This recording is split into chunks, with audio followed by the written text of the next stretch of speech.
যশোর জেলার অভয়নগর উপজেলার নওপাড়া সুপরিচিত একটি বাণিজ্যিক এলাকা হিসেবে নৌ, স্থল আর রেলপথ তিন ধরনের যোগাযোগ ব্যবস্থা থাকার কারণেই এই জায়গা বা অর্থাৎ নওপাড়া গড়ে উঠেছে এই এলাকার ব্যবসায়ের কেন্দ্র হিসেবে।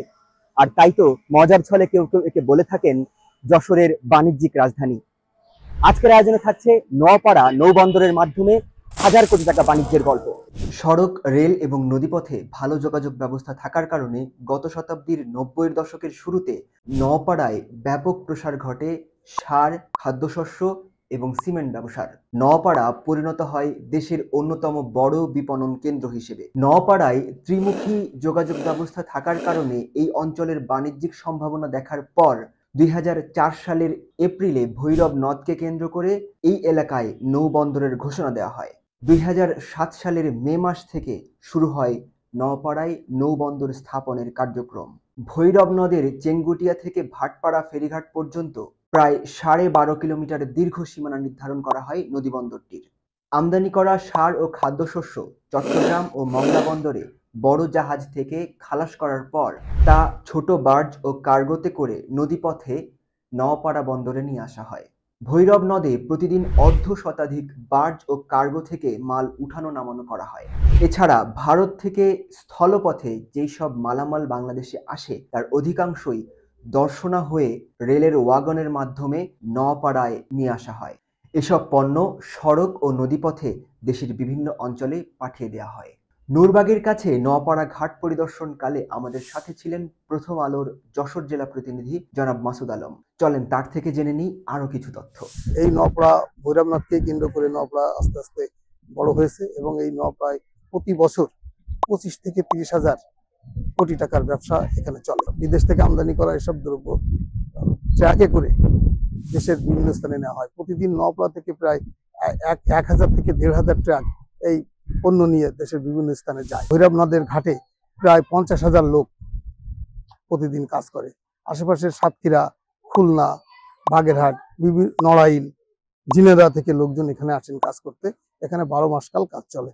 এই যে নদের উপর ভিত্তি করে এই নওপাড়া নদী বন্দর সমৃদ্ধি ঘটেছে, সেই নদীর অবস্থা অত্যন্ত ভয়াবহ। এখন পলি পড়ে পড়ে নদ ভরাট হতে চলেছে এবং এখানে একটা মেইনটেনেন্স ড্রেজিং চলে বটে, কিন্তু সেটা কোনো খুব কাজে আসছে না। এখন ভাটার সময় জাহাজগুলো ঢুকতে পারছে না নওপাড়া নদী বন্দরে, যে কারণে পণ্য ওঠানো নামানো খুবই ঝামেলা হচ্ছে এবং এটার জন্য নদী বন্দরটা আস্তে আস্তে সরে যাচ্ছে এবং এটা একেবারে মুজতখালী খাল পর্যন্ত, এখান থেকে প্রায় ২০ কিলোমিটার দূরে মুজতখালী খাল পর্যন্ত এটা বিস্তৃত হয়েছে এবং আমার মনে হয় যে এই অবস্থা যদি অব্যাহত থাকে তাহলে নওপাড়াতে, ভৈরব নদ দিয়ে নওপাড়াতে আর কোনো জাহাজ প্রবেশ করতে পারবে না। এই জন্য আসলে দরকার একটা বড় প্রকল্প নেওয়া, যে প্রকল্পের মাধ্যমে নদী খনন এবং গাইড ওয়াল নির্মাণ, যেটা ব্যবসায়ীদের অনেক দিনের দাবি যে গাইড ওয়াল নির্মাণ। এই গাইড ওয়াল নির্মাণ করলে এখানে জাহাজগুলো একেবারে নদীর কিনারায় চলে আসবে এবং সেখান থেকে পণ্য ওঠানো নামানোর কাজে সহজতর হবে, কিন্তু সেটা এখনো করা হচ্ছে না। নওপাড়াকে কেন্দ্র করে কোনো বড় ধরনের কোনো প্রকল্প নেওয়া হয়নি। এই প্রকল্প না হলে নওপাড়া নদী বন্দরের অবস্থা খুবই খারাপ হবে এবং হয়তো কয়েক বছরের মধ্যে নদী বন্দর বন্ধ হয়ে যেতে পারে। শুরু থেকে আজ অবধি প্রতি বছর হাজার কোটি টাকা বাণিজ্য হয়েছে এই বন্দরটির মাধ্যমে। গড়ে উঠেছে অসংখ্য ব্যবসা প্রতিষ্ঠান।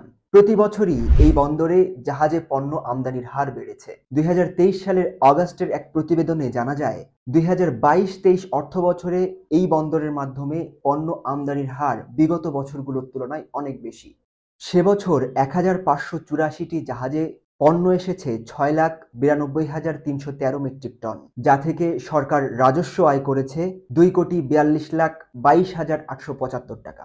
আর এই হিসাব বিগত ২০২১-২২ এবং ২০-২১ অর্থ বছরের সাথে কম্পেয়ার করলে দেখা যায় অন্যান্য বছরগুলোর তুলনায় প্রত্যেক বছরই আমদানির পরিমাণ বিগত বছরের তুলনায় বৃদ্ধি পাচ্ছে। এই বন্দর দিয়ে মূলত সার, কয়লা, গম সহ বিভিন্ন খাদ্যশস্য আনা নেয়া করা হয়। এতক্ষণ যে নৌবন্দরের গল্প বললাম, আগেই বলেছি সেটি গড়ে উঠেছে ভৈরব নদকে কেন্দ্র করে। তবে বর্তমানে ভৈরব নদের সেই আগের মতো জৌলুস নেই।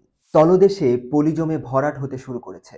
নদী বন্দরের ভবিষ্যৎ নিয়ে দেখা দিয়েছে শঙ্কা। অবশ্য বাংলাদেশ অভ্যন্তরীণ নৌ পরিবহন কর্তৃপক্ষ ২০২১-২২ অর্থ বছরে একটি প্রকল্প হাতে নিয়েছে নওপাড়া নৌবন্দরের প্রাণ ফেরাতে। এই প্রকল্প ঠিকঠাক বাস্তবায়িত হলে বাড়বে নওপাড়া নৌবন্দরের ব্যস্ততা। উপকৃত হবে এই অঞ্চলের ব্যবসায়ীরা, সাথে এগিয়ে যাবে বাংলাদেশ।